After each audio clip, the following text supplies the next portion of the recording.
Seigneur Jésus, nous avons manqué de miséricorde pour les hommes et les femmes qui ont été victimes d'abus sexuels de la part de prêtres ou d'éducateurs au sein de ton Église. Nous n'avons pas assez écouté ces victimes comme elles l'attendaient et nous ne les avons pas toujours accompagnées avec la compassion et la fidélité nécessaires. Pour ces péchés, Seigneur Jésus, nous te supplions et nous implorons ton pardon.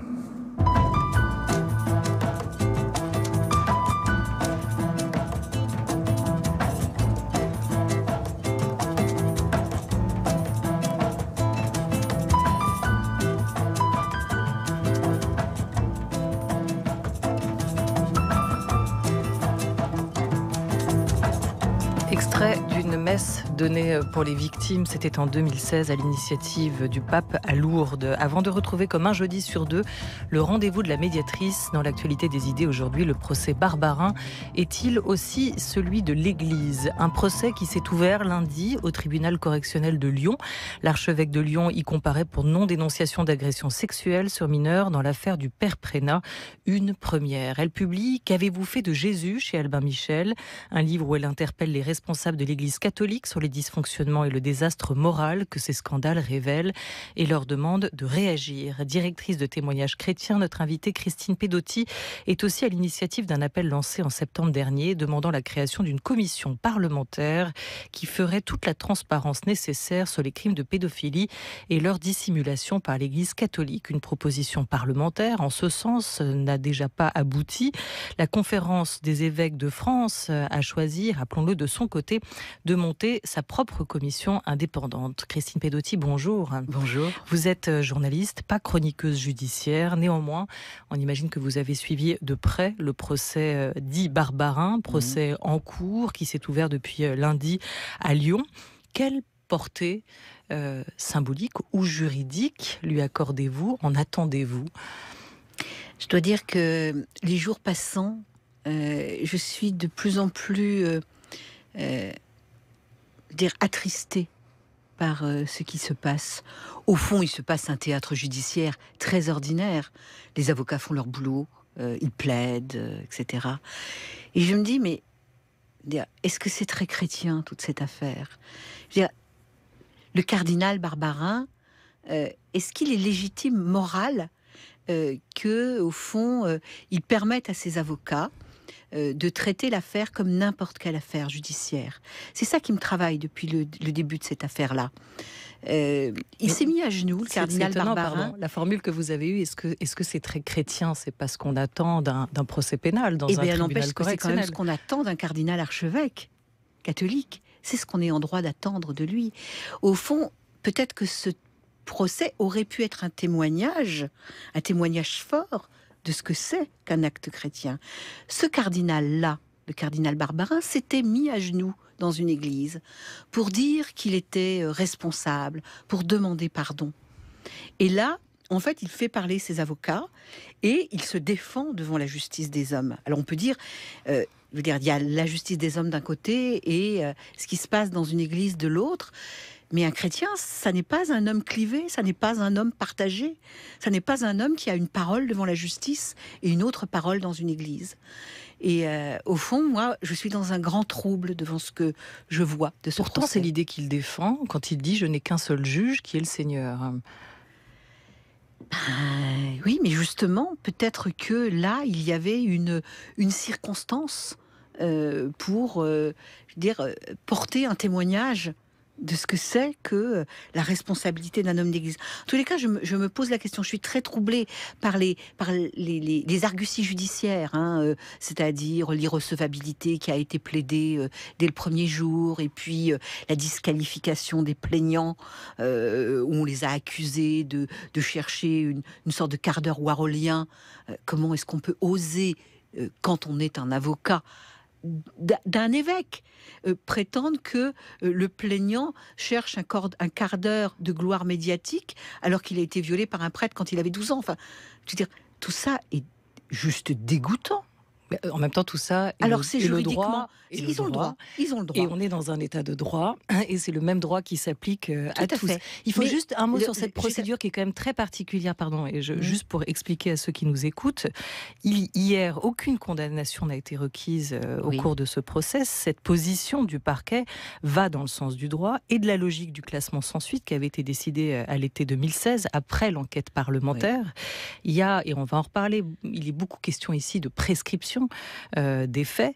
S'il y a un procès possible aujourd'hui, c'est que les plaignants sont passés par une autre procédure, qu'on appelle une procédure de citation directe, et qui rend probablement aussi assez illisible, et on l'entend à travers votre observation, Christine Pedotis, qui est en train de se jouer dans cette cour. Mais la procureure l'a aussi rappelé hier, elle a tenté de faire œuvre de pédagogie, elle a rappelé que son rôle était de veiller, et ça c'est pour tous les procès pareils, à l'interprétation stricte de l'infraction pénale. Mais d'une certaine façon, que la procureure fasse son travail dans un cadre strictement juridique, je trouve ça normal, et qu'elle ne requiert pas, quand le parquet de son côté avait classé sans suite, ça montre une cohérence.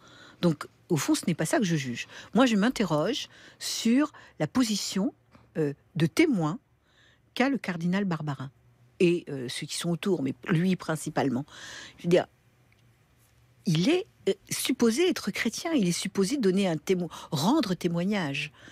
Et je suis assez troublée par cette attitude, comme je l'avais été d'ailleurs il y a bien longtemps au cours du procès Piquant, où l'évêque Piquant, dans une affaire qui a annoncé les débuts des affaires de pédophilie en France en 2000, s'était défendu bec et ongle sur son innocence, je veux dire, sans demander pardon.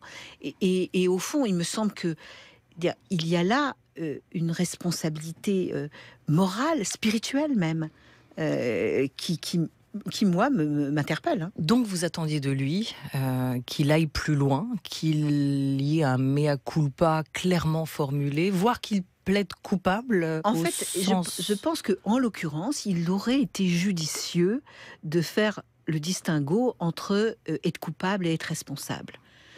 Il aurait pu assumer clairement sa responsabilité aussi au nom de ses prédécesseurs. Et ceci parce que il appartient en effet à la longue chaîne des évêques qui se sont succédés, il est intimement lié à ses prédécesseurs. Vous savez qu'on est quand même, il est le 4e des évêques cardinaux de Lyon, des archevêques cardinaux de Lyon, qui ont eu à traiter de l'affaire Prénat, qui, d'une certaine façon, chacun pour leur propre compte, que ce soit le cardinal de Courtrai le premier, le cardinal Ballan, puis le cardinal Billet, aujourd'hui le cardinal Barbarin, étaient des hommes tout à fait remarquables. Et moi, il se trouve que j'en ai connu. Et donc, en fait, le fait est que la responsabilité, elle est collective parce que c'est la responsabilité d'un système. Et que, au fond, je ne souhaite aucun mal au cardinal Philippe Barbarin, vraiment, en tant que personne. Mais c'est le procès d'un homme. C'est peut-être la responsabilité d'un système, et on va y venir, mais c'est le procès d'un homme, voire de 6 hommes, puisqu'il comparaît aux côtés de 5 anciens membres du diocèse de Lyon. Je pense que chaque accusé est responsable de la façon dont son avocat plaide, parce qu'on donne quand même des indications sur son avocat. J'eusse aimé qu'il puisse plaider la responsabilité, même dans la non-culpabilité. On va écouter ces mots, puisqu'il s'est déjà prononcé quand même sur cette affaire, sur ces reproches aussi qui lui étaient faits, ceux de ne pas avoir dénoncé des agressions sexuelles commises dans les années 80-90, dont il a eu connaissance jusqu'à plus tard. Une action donc en justice portée aujourd'hui par l'association des victimes du père Prénat. Après une formule controversée sur la prescription des faits, il a reconnu, le cardinal Barbarin, des erreurs, et il a demandé pardon. A-t-il des regrets? C'était la question qui lui était posée en novembre dernier par Radio Notre-Dame. Ce que je regrette le plus, c'est ces actes infâmes et indignes qui ont été faits par des frères et par des prêtres. Donc, alors là où j'ai beaucoup changé, c'est que, si vous voulez, quand j'entendais parler de ces trucs-là, il y a 15-20 ans ou comme ça, je me disais, c'est affreux, c'est indigne, c'est une trahison de ces prêtres dans leur vocation d'avoir fait des choses comme ça. Maintenant, au fond, je pensais pas directement aux gamins. Parce que, ou sans doute, peut-être parce qu'un gamin, quand il grandit, il rebondit, puis après, sa vie, sa jeunesse, son adolescence et tout ça. Et maintenant, non.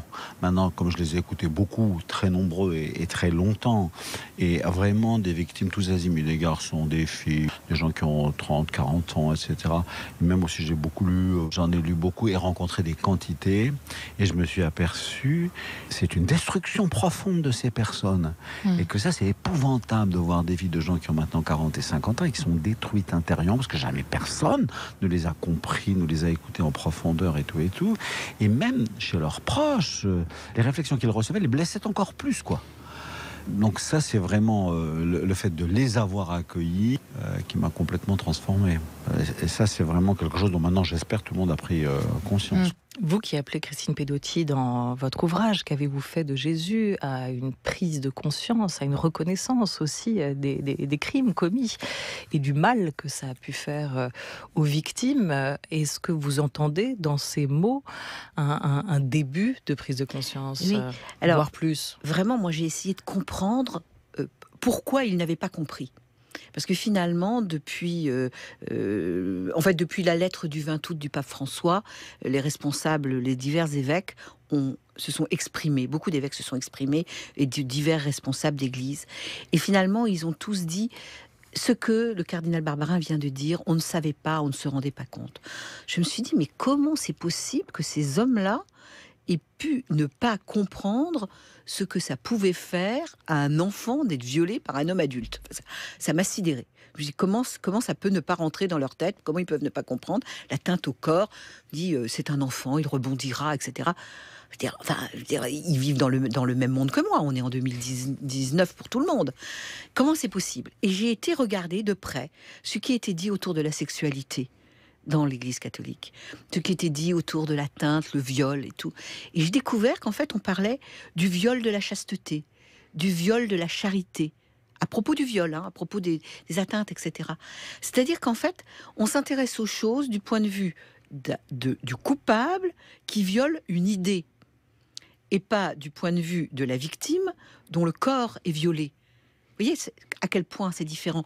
D'où la découverte que fait Philippe Barbarin, dans l'extrait qu'on vient d'entendre, que en fait, il y a effectivement eu des personnes détruites intimement. Et vous les comparez dans votre livre à la caricature des petits singes de la sagesse orientale, se cachant les yeux pour ne rien voir, les oreilles pour ne rien entendre et la bouche pour ne rien dénoncer. Oui. Vous savez, ce qui m'a le plus frappé, c'est que moi, ces hommes-là, je les connais effectivement. Je veux dire, je ne suis pas à l'extérieur de cette maison. J'ai bossé avec beaucoup d'entre eux. Certains sont des amis. Enfin, je ne sais pas s'ils sont encore des amis, s'ils ont lu mon livre, mais voilà. Et je me dis, mais comment est-ce que cette dimension de l'humanité n'a pas été évidente? Comment ils ont pu ne pas se pencher sur le malheur, la blessure, etc. Et je me dis, mais ils sont victimes d'un système, ils sont victimes d'une culture. Et d'ailleurs, c'est pas moi qui le dis, le pape François lui-même emploie ces mots. Il dit, il y a une culture de l'abus, et il la décline: abus de pouvoir, abus de conscience, abus sexuel.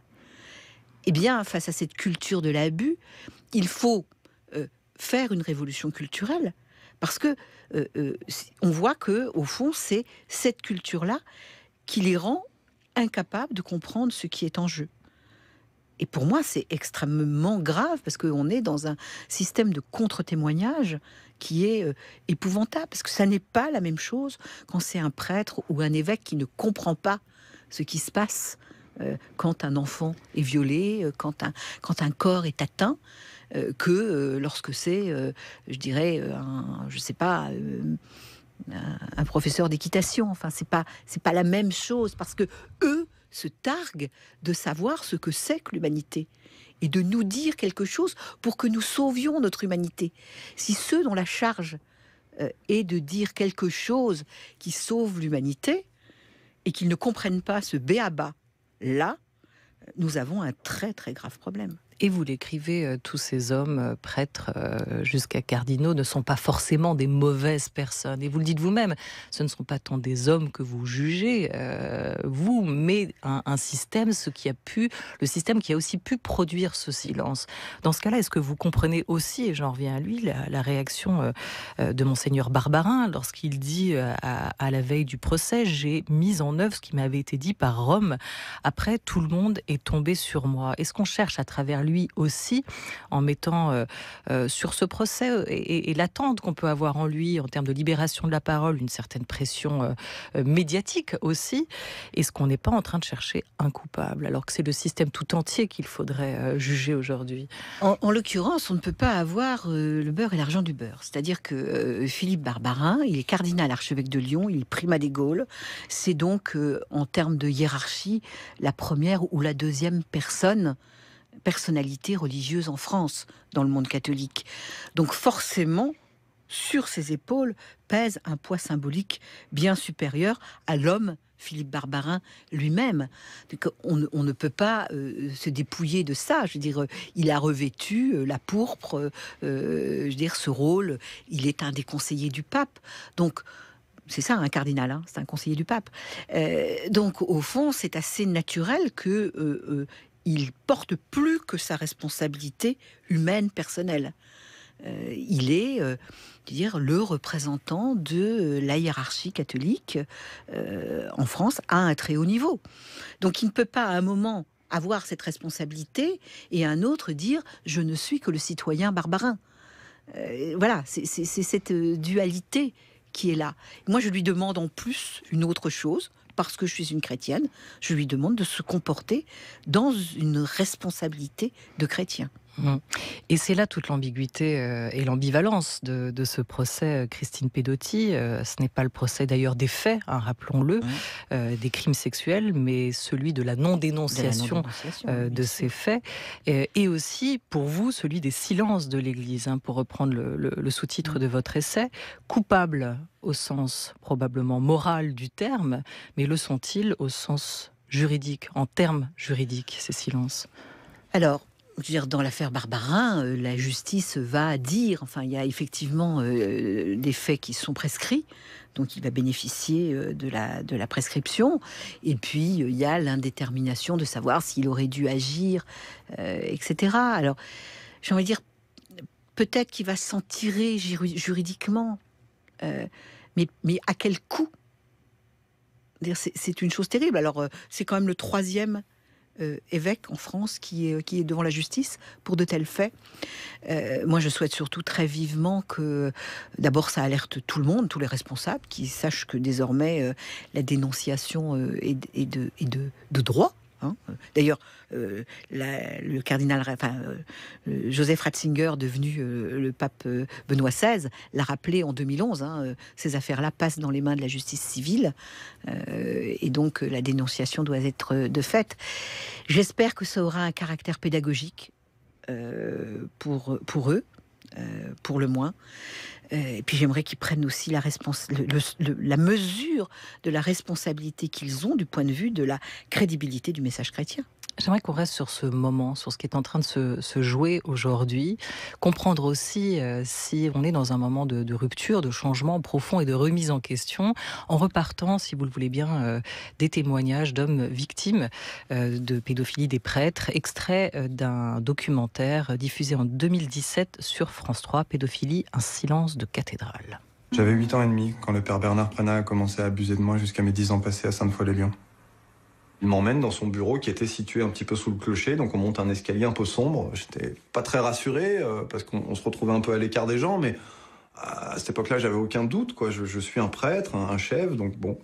Je rentre dans ce bureau et au moment où il ferme la porte, là, je sentis un homme vraiment focalisé sur moi. Et donc là, il commence à vous embrasser légèrement sur la bouche, très doucement. Il vous enlève la chemise du short. Ça a dû durer 5 ou 10 minutes, je saurais pas dire. C'était très traumatisant et puis la peur de vous heurter à l'église, tout simplement, à Dieu. Parce que gamin, vous avez cette espèce d'image de la religion, de Dieu, qui pour vous est omniscient, omnipotent et partout, et qui risque de vous juger parce que vous allez à l'encontre d'un de ses prêtres. C'était un peu ça ce qui se passait dans ma tête, donc vous subissez, vous vous taisez, tout simplement. Et je pense que pour tous les enfants, c'était la même chose.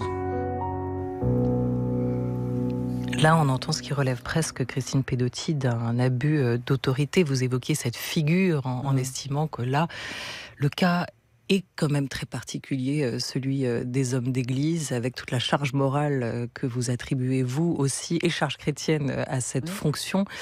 Est-ce que vous avez le sentiment que ces faits pourraient se reproduire aujourd'hui, ou est-ce que quelque chose est en train de changer ? Alors, d'abord, il y a le simple fait statistique, c'est-à-dire qu'il y a moins de prêtres, ils sont moins au contact d'enfants dans des milieux relativement fermés. Donc on sait que ça, c'est des circonstances favorables, parce que justement, ce sont des circonstances dans lesquelles l'abus de confiance, l'abus d'autorité peut être commis. C'est une résolution de la crise par la statistique, alors ? En partie, oui. Hélas. Malgré tout, le pouvoir sacré. Qu'est-ce que le pape appelle le cléricalisme? C'est aussi ce pouvoir du sacré. Quand on dit que, j'analyse assez longuement les faits symboliques, quand on dit qu'on est le père, qu'on est, cette espèce de paternité spirituelle, dans lequel on dit qu'au fond on est là comme un autre Christ, qu'on est, et d'ailleurs le témoignage dit bien qu'en fait, pour moi, c'est comme si c'était Dieu. Donc il y a un potentiel d'emprise absolument formidable, et celui-là ne cesse pas. On parle beaucoup des faits de pédophilie, mais on sait aussi que dans l'Église catholique aujourd'hui, il y a des situations d'emprise psychique très forte dans les nouvelles communautés, etc., dans lesquelles il y a une mauvaise gestion de ce pouvoir sacré. Donc c'est une question plus large. La question de la pédophilie est une des questions très graves dans une question plus large, qui est cette question de l'emprise d'un pouvoir sacré, d'un pouvoir qu'on tiendrait de Dieu. Alors, est-ce qu'on peut se résigner justement au combat statistique en disant finalement, s'il y a de moins en moins de gens croyants, s'il y a moins de prêtres, s'il y a de moins en moins d'enfants, ça va s'atténuer de soi-même. Je veux dire que c'est une réponse désolante quand même. Et il me semble, pour ma part, et en tous les cas c'est le sens du combat que j'essaie de mener, c'est que la parole chrétienne, le christianisme, est une parole suffisamment précieuse pour qu'on la protège de cette perte de crédibilité qui passe par là. Mais elle est portée par des hommes qui sont eux-mêmes faillibles ou dysfonctionnants, et vous analysez quand même ce qui est en train de se jouer, la crise qui est en train de se jouer aujourd'hui. Vous terminez le dernier chapitre de l'ouvrage et de l'avenir, donc il faut quand même s'interroger sur cet avenir, outre la question statistique. Vous interrogez ces logiques perverses du système, comme vous les nommez, et vous écrivez « On ne peut pas aimer l'Église en projetant sur elle un idéal qui n'aurait que des liens très lointains avec la pratique. L'Église n'est pas une construction théorique, elle est une réalité. » Alors, que faire pour vous aujourd'hui face à cette réalité ? Vous évoquiez les mots directement du pape François, ceux de la conférence. On entendait en ouverture cette messe donnée pour les victimes d'actes pédophiles en 2016. Comment, aujourd'hui, quelle est la marge de manœuvre du pape François de Rome pour agir? Alors, le pape François va recevoir les évêques du monde entier le mois prochain pour essayer d'éradiquer ça. Lui, il met le doigt sur, et je suis d'accord avec lui, sur la question, ce qu'il appelle le cléricalisme, c'est-à-dire cette concentration de tous les pouvoirs d'enseignement, pouvoir de gouvernement, le pouvoir sacré dans les mains exclusivement des prêtres et des évêques, dans une sorte d'entre-soi. Moi, je pense que nos cultures sont profondément démocratique et qu'il n'est pas absurde d'envisager qu'il y ait une forme de contagion des systèmes de régulation démocratique dans l'Église. Tous les pouvoirs doivent être contrôlés, y compris le pouvoir religieux, et il serait bienvenu d'aller chercher dans la société les modes de régulation qu'on connaît. Alors évidemment, je peux aussi enfourcher mon cheval de bataille, qui est celui de de l'égalité entre les hommes et la femme et de la parité. Il me semble que effectivement, dans les sociétés dans lesquelles nous sommes, la présence des hommes et des femmes dans les systèmes de décision de gouvernement, y compris dans celui du pouvoir sacré, serait une bonne chose. C'est décléricaliser l'Église. La grande question, c'est en faisant intervenir une forme de contre-pouvoir qui serait nos démocraties, les États. Oui, c'est ça, en fait, absolument, parce que... Mais ça, personne n'en veut. Peut-être que si, peut-être que précisément tous les honnêtes fidèles le veulent, et peut-être que beaucoup de prêtres le veulent aussi. Parce que c'est pas sûr que finalement ils aient tous envie d'être vêtus de ce pouvoir, du poids de ce pouvoir sacré. Je ne suis pas certaine que tous trouvent ça si jubilatoire et jouissif de se prendre pour Dieu. Je ne veux pas le croire pour ma part. Ce qui expliquerait d'ailleurs en partie peut-être pour vous la crise des vocations ou le mal-être des prêtres. Et donc à travers cette réforme en profondeur de l'Église, vous y voyez la possibilité de relancer? Oui, vous savez, moi je suis une grande lectrice des textes originaux de l'Évangile. Je trouve qu'il y a une sorte de jubilation dans ces textes-là, qu'il y a une sève qui sans cesse peut régénérer l'arbre. Donc je suis pas du tout désespérée. Et puis c'est comme ça que je termine le livre, mais j'ai envie de le dire ici, c'est que l'expérience du christianisme, c'est que après la mort, il y a de la résurrection. Donc même si en ce moment il y a des choses qui vont pas bien dans le système, et même si des choses meurent, nous pouvons souhaiter qu'elles ressuscitent plus vivantes. Merci beaucoup à vous, Christine Pedotti. Qu'avez-vous fait de Jésus, sous-titré Les silences coupables de l'Église? Votre livre vient de paraître chez Albin Michel. Tout de suite, c'est le rendez-vous de la médiatrice, où il sera aussi question de cultuel et de culturel, avec l'invité d'Emmanuel Davier, Sandrine Trainer. France Culture, il est 13h23.